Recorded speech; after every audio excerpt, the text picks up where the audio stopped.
Last এপিসোডে আমরা বানিয়েছিলাম মোগলাই এগ কারি। খেতে ভালোই হয়েছিল। তারপর ভাবলাম মোগলাই চিকেন কারি হলে কেমন হয়, সেই ভেবে ইন্টারনেট ঘেঁটে বিভিন্ন রকম রেসিপি আমরা ট্রাই করলাম।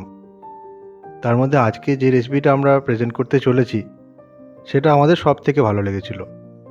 এটায় আমরা নিজেদের মতো করে কিছু অদল বদল করে নিয়েছি, তাতে রেসিপিটা একটু সহজও হয়েছে, তবে স্বাদ কিন্তু ভীষণ লোভনীয় আর দুর্দান্ত আছে। নমস্কার, আমি সায়ন। শুরু করছি আজকের এপিসোড। প্রথমে একটা পাত্রে চিকেনের পিসগুলো নিয়ে নিচ্ছি।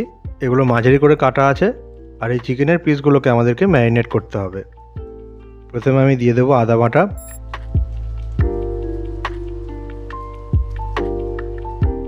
এরপরে আমি দিয়ে দেবো রসুন বাটা।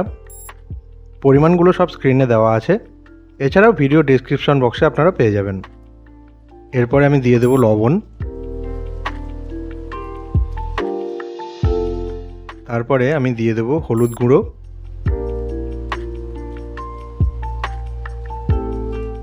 এরপর দেব কাশ্মীরি লাল লঙ্কার গুঁড়ো। এছাড়াও আমাদের দরকার হবে টক দই। আগের থেকে পরিমাণ মতো টক দই আমি নিয়ে রেখেছি, এটাকে ভালো করে ফেটিয়ে নিচ্ছি। এবারে এই টক দইটা আমি মাংসের সঙ্গে যোগ করব। এরপরে সমস্ত কিছু খুব ভালো করে আমি মাখিয়ে নেব।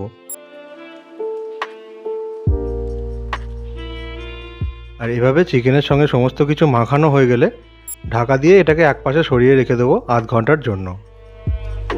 ততক্ষণ অন্যদিকে একটা বাটিতে আমি কিছু কাজু বাদাম গরম জল দিয়ে ভিজিয়ে রাখবো। এই কাজু বাদামটাকে আমাদেরকে পরে বাটতে হবে। কিছুক্ষণের জন্য গরম জলে ভিজাতে দিচ্ছি। আর ইতিমধ্যে বেশ কিছুটা পেঁয়াজ আমি পাতলা করে কেটে রাখছি। এই পেঁয়াজটা কিন্তু আমাদেরকে যথেষ্ট পরিমাণে নিতে হবে, কারণ এটাকে আমরা বেরেস্তা বানাবো। আর এই রান্নায় কিন্তু বেরেস্তাটা বেশ একটা অন্যরকমভাবে ব্যবহার হয়। একটা কড়াইয়ে সাদা তেল গরম করতে দিচ্ছি। তেলটাও কিন্তু একটু বেশিই লাগবে। প্রয়োজন হলে বেরেস্তাটা বানানোর পর তেলটা আপনারা কমিয়ে নিতে পারেন। এবারে কোচানো পেঁয়াজগুলো তেলে দিয়ে দিচ্ছি। এই পেঁয়াজগুলোকে কিন্তু আমাদেরকে সোনালি করে ভাজতে হবে। কিছুক্ষণ পর পর আমি নাড়াচাড়া করতে থাকবো। আর ধীরে ধীরে পেঁয়াজটা যখন লালচে বাদামি হয়ে আসবে তখন আমি তেল ঝরিয়ে তুলে নেব।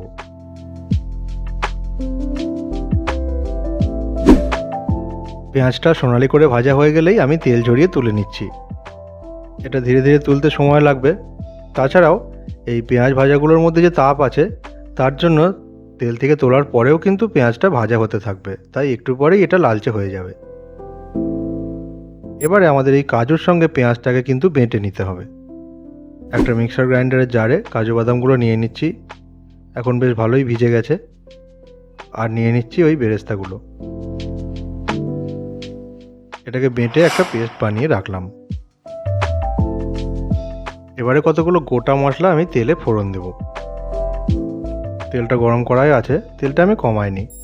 প্রথমে আমি দিয়ে দিচ্ছি তেজপাতা, এরপরে আমি দিয়ে দেবো শুকনো লঙ্কা, তারপরে দিয়ে দিচ্ছি দারচিনি, সঙ্গে দিয়ে দিচ্ছি ছোট এলাচ, তারপরে আমি দিয়ে দিচ্ছি কতগুলো লবঙ্গ, আর দিচ্ছি গোলমরিচ, আর এই রান্নায় লাগবে জয়িত্রী। এই ফোড়নগুলো তেলে আমি দিয়ে দিলাম। এবার একটু নাড়াচাড়া করে ভেজে নেব যতক্ষণ না খুব সুন্দর একটা সুগন্ধ আসে। এরপরে আগের থেকে ম্যারিনেট করা মাংসটা আমি তেলে দিয়ে দিচ্ছি। মাংসটা দেওয়ার পরে কিন্তু আঁচটা কমিয়ে দিতে হবে। মাংসের টুকরোগুলো একে একে আমি সতর্কভাবে দিয়ে দিলাম। এবারে খুব কম আঁচে এই মাংসটাকে তেলের মধ্যে আমি কষাতে থাকবো। আর এটা অন্ততপক্ষে 20 মিনিট ধরে কষাতে হবে, ততক্ষণ আঁচটা বেশ কম থাকবে। মাঝে মাঝেই নাড়াচাড়া করতে হবে। তাহলে দেখতে থাকুন আমি এটা কিভাবে করছি।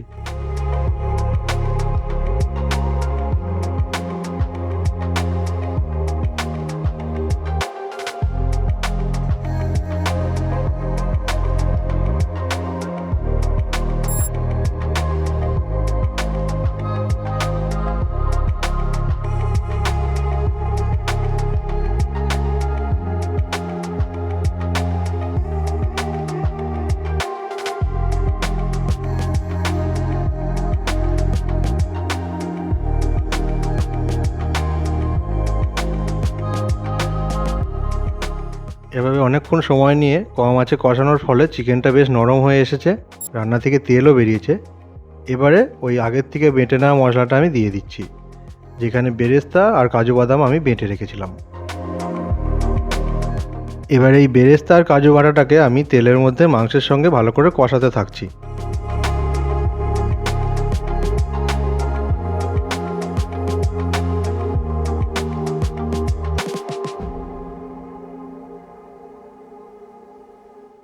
এভাবে কিছুক্ষণ নাড়াচাড়া করে কষানোর পরে তেলটা ছেড়ে আসবে, আর তেল ছেড়ে আসলেই আমরা রান্নার পরবর্তী পর্যায়ে চলে যাব। এবারে আমি লবণ, চিনি আর গরম মশলার গুঁড়ো একে একে দিয়ে দেব।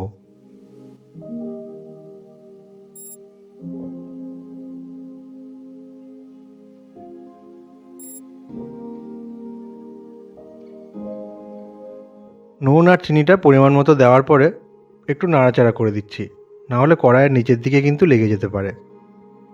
এরপরে আমি গরম মশলার গুঁড়োটা রান্নায় যোগ করব। দিয়ে দিচ্ছি গরম মশলার গুঁড়ো। আর এই রান্নায় আমাদের দুধ দিতে হবে। আমি 1 কাপ গরম দুধ জোগাড় করেই রেখেছি, সেই দুধটা আমি রান্নায় যোগ করছি। এরপরে এই ঝোলটা ঘন হয়ে আসা পর্যন্ত আমি মাঝে মাঝেই এইভাবে নাড়াচাড়া করতে থাকবো, আর ততক্ষণে চিকেনটা একদম সেদ্ধ হয়ে যাবে।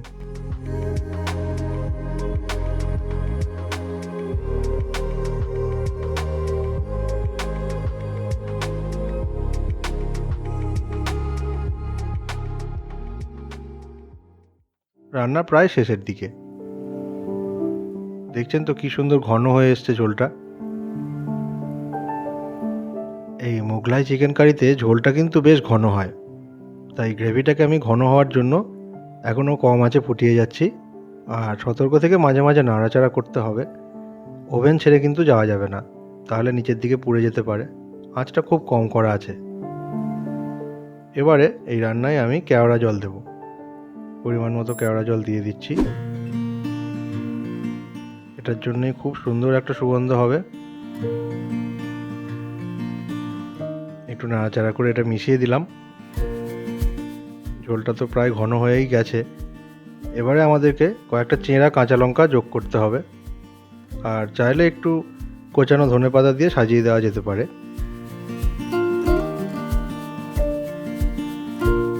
এবারে আমি কাঁচা লঙ্কা আর ধনেপাতা কুচিটা দিয়ে দিচ্ছি। এই রান্নায় শেষের দিকে কাঁচা লঙ্কা দেওয়ার জন্য ঝালটা বেশ একটা অন্যরকম স্বাদের হয়। ঠিক যেভাবে যেভাবে বানালাম ঠিক সেইভাবেই আপনারা বানিয়ে দেখবেন, কি অসাধারণ খেতে হয়। রান্নার সুগন্ধও একদম রাজকীয়। অন্তত আমার তো মনেই হয়েছে রান্নার নাম মোগলাই চিকেন কারি, নামটা একদম সার্থক। সত্যি ভীষণ লোভনীয় একটা রান্না। আমরা খেয়েছিলাম পরোটা দিয়ে, লুচি দিয়েও খেয়ে দেখেছি, দুর্দান্ত হয়। আমাদের রান্না তৈরি।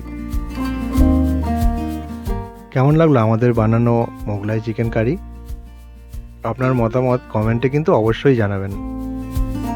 চ্যানেলটি সাবস্ক্রাইব না করে থাকলে সাবস্ক্রাইব করবেন, আমাদের সঙ্গে থাকবেন। আর এভাবেই আমরা বিভিন্ন রকম রেসিপি ট্রাই করব, আর আমাদের মতো করে রান্নার ভিডিও আপনাদের সঙ্গে শেয়ার করব। ভালো থাকবেন, ধন্যবাদ।